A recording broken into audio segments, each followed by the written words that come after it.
actually hear me? Is it good? Thank you very much. So this is you guys. This is all of you tonight. And the reason that you're up on this slide is that you actually represent two big things, two really big unknowns that I'm going to talk about tonight. Firstly, you're an audience. You're quite a big audience. You've got a bit smaller since Hegarty left, but... and none of us ever really know for sure how an audience is going to react to our work when we start it. So that's one reason. The other reason is that you're a collective of humans, and there's a really big unknown that we all face and we all share, and that is the prospect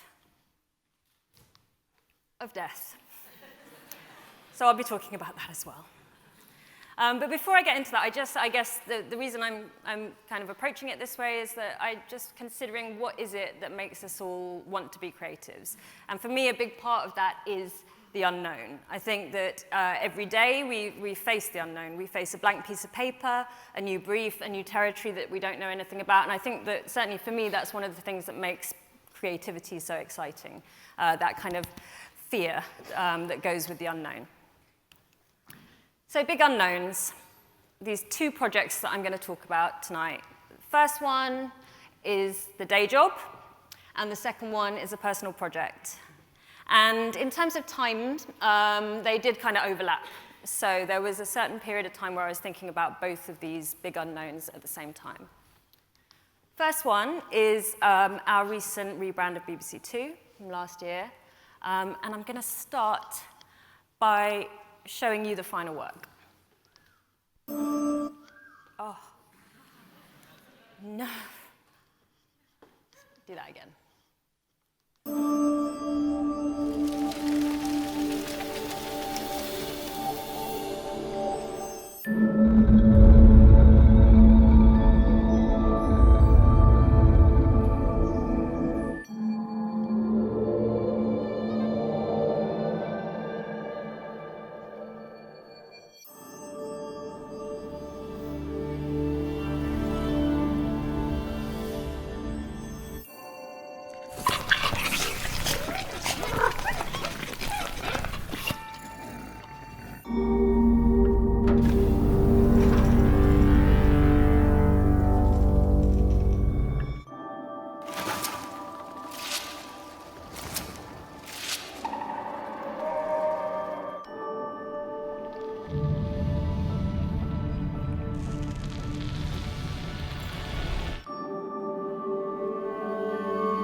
Thank you very much.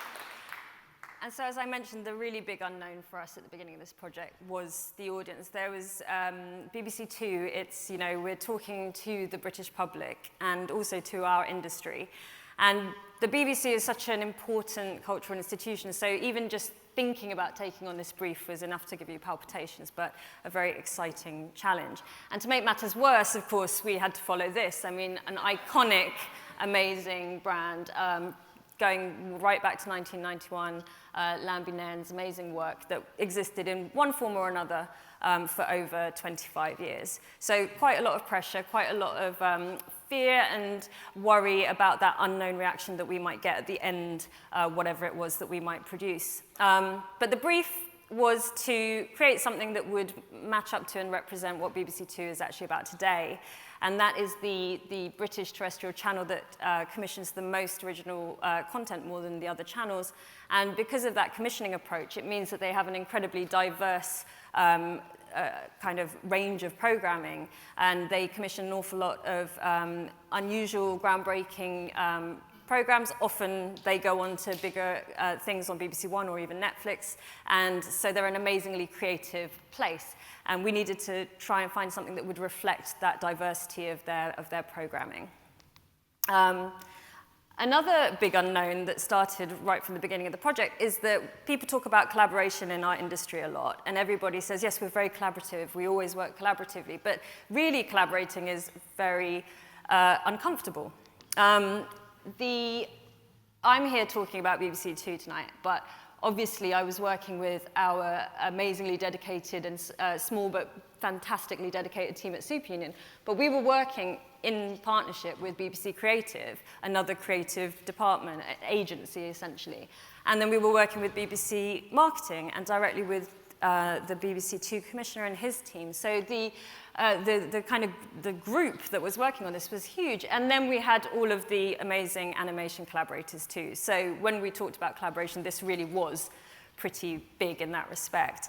And it meant being quite uncomfortable working in this kind of way. That we had this little sort of bunker room in the studio where we worked on the early stages, and we had to invite the BBC creative team in to join us in that process. And it's very uncomfortable showing stuff that you haven't finished and that isn't polished and you haven't got the presentation together. You actually do have to share things early, but it does force you to collaborate when you're literally doing this kind of stuff together, and then you end up really actually working together. So worth the pain at first. And to the point where this is literally how we showed the idea for the final work in the first place. It was this rough and basic. It was like sketches and mood boards and bits and pieces, and we had an idea which was essentially that we'd have a morphing identity that moves through different mood states and matches up to the content, and this is how we presented that, and that is not how we would usually present something to a client. And then we had another big unknown, which was that we had a big ambition for what the experience of seeing these animations as the branding would be. And I will just show you now how all of this work appears when you actually watch it on BBC Two.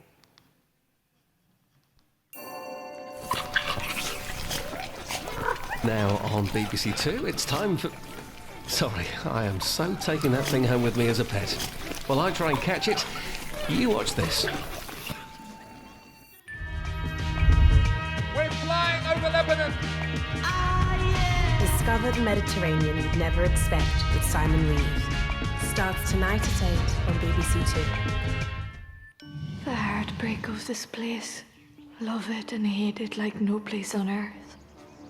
BBC Two presents a new 3-part drama, Death and Nightingales, coming soon to BBC Two. And it is going to be delicious. Join me on Nadia's British food adventure. And so that's the real experience that we created, but this is how we presented that idea. So we have a load of different moods that reflect all of the kind of diversity of the content. We'll have a shape that connects them that is like a 2. And then the experience will actually be that the entire break between programs, the junction, the ad break, would essentially become like an extended ident. So rather than being the last 15 seconds of that break leading into the program, we'd actually use the animations all the way through and turn this into kind of like an extended ident, which would take you through all these different mood states. And that was kind of a big idea, and it would change how that ad break actually works. But as non-kind of motion specialist designers, we were most concerned with the idea, and then we would figure out how to do it. So we sold this idea in, and then it was like, how do we do it? So first attempt, live algorithm, which is the kind of thing that you say when you don't actually know how to do it.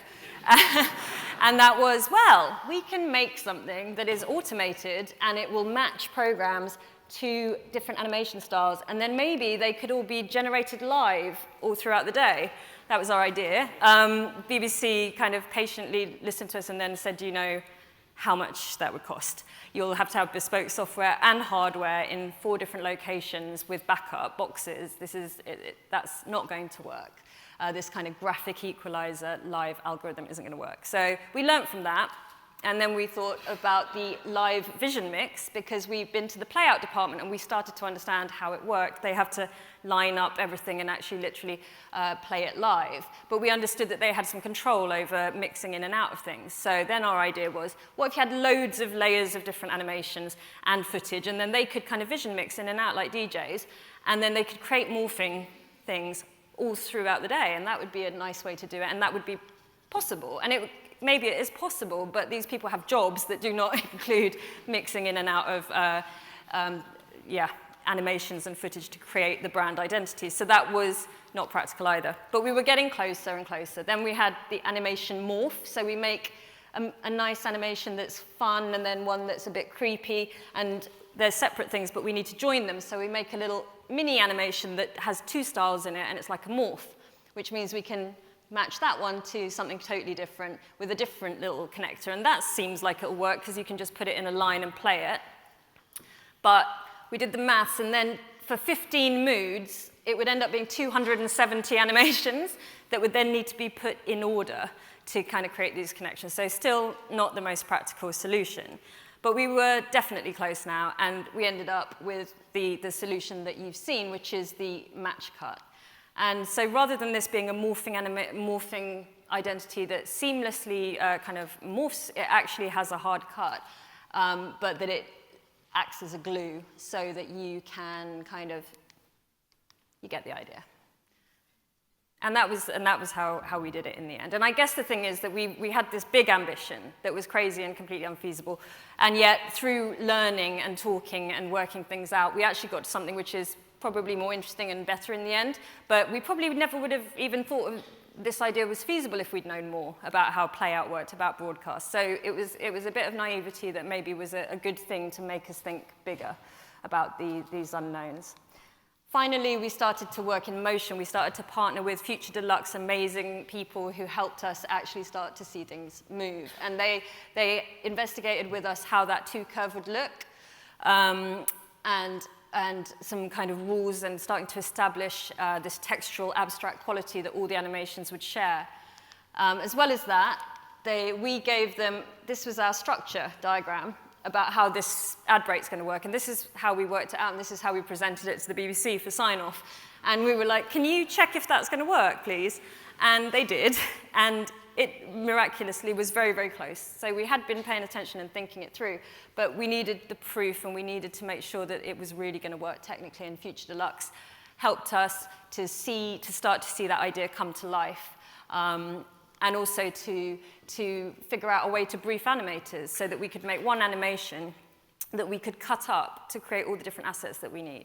So that was a fantastic bit of collaboration with Future Deluxe there. The final big unknown, really, after figuring out how to then brief the animators, was all of those different animation styles that we wanted to create and all the people that we might use. We were so fortunate to work with so many amazing people on all the visual stuff, on the audio as well, and just best in the business, brilliant people. But they were very unknown to us, a lot of them. Some of them, we just found them on Instagram and liked their stuff and just called them. And we had no idea of, how they were used to working, and we had to just build relationships, and things were done on the phone, and a lot of the animators had to suffer these kind of drawings coming from us about this bit of art direction here, and how about this, can we make some changes? And they had to literally deal with that kind of thing. But it was great. There was a back and forth. But I guess the point here is we had to art direct all of these things and make sure they all worked to the system and make sure they were all, BBC Two. But we also wanted to give as much creative freedom to each of these amazing collaborators as we could. So I'll just show you one example. So Aardman, what a dream. They wanted to get involved, and we gave them this brief, essentially, which was, for a silly mood, could you create a surreal Play-Doh animation? And they went away, and their amazing director, Gav Strange, came back with this great, simple, beautiful idea, which was just squish together colourful stuff and make the two. It's lovely. So we said, please go away and figure that out then. And so he did, and he decided that slime was going to be the material that he would use. And he did so much wonderful R&D, and we talked about that there could be like these googly eyes in there and all of that stuff. And so he went away and he did all that, and it was so exciting, and so it was so fun to see it develop. However, the first attempt didn't quite work. It was so kind of liquid, and it wasn't really slimy, and it wasn't really squishing. And so it had kind of moved away from that original thought, and the eyes were getting kind of lost in there. So we all kind of agreed it hadn't quite got there, but he was completely undeterred. And then together, we would swap back and forth. How do we simplify the story? How do we work it out? And so we would send him dodgy storyboards like this to kind of try and help kind of narrow things down. And then I was lucky enough to go and spend a day in Bristol with the guys, literally trying to figure out how to control the slime. It's so difficult to deal with, as you'll see here. Such a challenging material. There was a lot of Vaseline involved in this.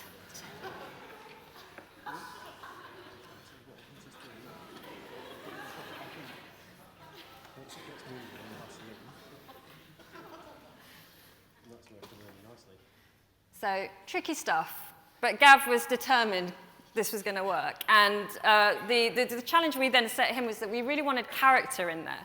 Aardman are so good at characters, so we needed these little googly eyes, but how could they really feel like a creature?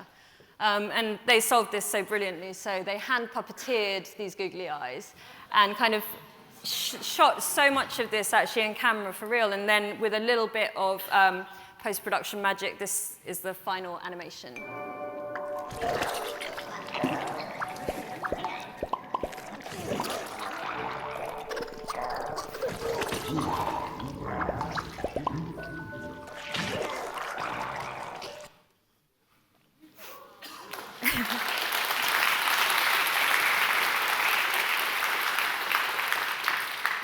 So that was the day job, and that was a very long day job, months of work, and had that big unknown of the audience, but it was also full of all these other amazing kind of learnings that we had to go along the way of all these unknown things that, and you know, where our naivety maybe came in useful at times, but then just kind of really jumping in and trying to learn and figure it out was so kind of the way that we tackled that. But at night, around that time, towards the end of that project, another creative sort of collaboration came into my life, and it was a really big unknown, this one, and the biggest, as I mentioned before, which is really thinking about mortality and the prospect of death. And so to explain what I mean here, so I know a guy called Tom Sharp. He founded The Beautiful Meme. He's a writer, creative director, and also a poet. And we collaborated in the past on one of his publications. And so he shares with me sometimes his poetry work in progress, and we talk about how that might be designed. And he told me that he was in the progress of writing something, which was Naomi's poem. And Naomi is Tom's sister.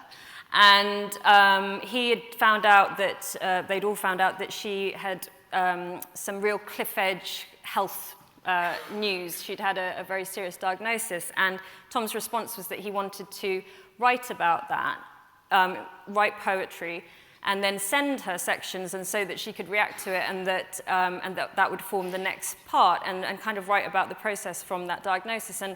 And it would become like a kind of correspondence between brother and sister. And I thought that was a really amazing way to react to such news. And so I became involved in terms of thinking about the design there.